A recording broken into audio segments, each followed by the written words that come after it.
Hello everyone. So in this video, let us talk about how many Jira admins you need.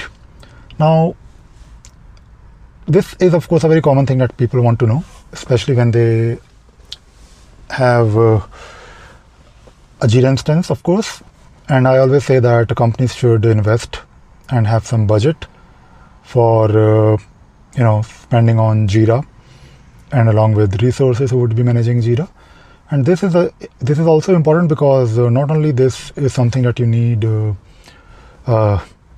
immediately, but also on a regular basis, because if you have a team, then that team will of course support Jira, but at the same time that team will need to support Jira next year, and also in 2 years, in 3 years. So this is something that has to be done on a regular basis. So there has to be a regular budget. But how would you figure out number of users or number of admins that you need to hire?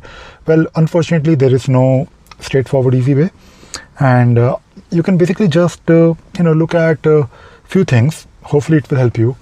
Now, first of all, whenever it comes to any tool, usually companies have a budget, right? And that budget of course dictates how much you should be spending on the tool itself, how much you should be spending on resources. Unfortunately, with Jira Cloud, people don't really take Jira Cloud too seriously, because they think they can do it, which in a way is of course a bad thing.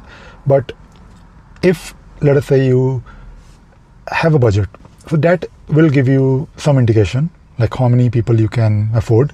Of course, there are few very clear things apart from budget, and that is number of users you will be supporting. So again, this is not always straightforward, because you may have like a 50 or 100 user Jira instance, but it doesn't really mean that your Jira is not being used, because even if you have 100 users, Jira can be heavily used. Maybe Jira needs to be heavily used, and that probably means that you need people who can support it. But number of users can definitely give you an indication. It is usually, if you have like more than, let us say, up to 1,000 users, right? Let's talk about these numbers. If you have 1,000 users, then potentially you can have 2 people in the beginning. Again, let us assume that we are not managing the infrastructure. Let us say Jira Cloud, right? So in the beginning, 2 Jira admins can probably support and manage a team or Jira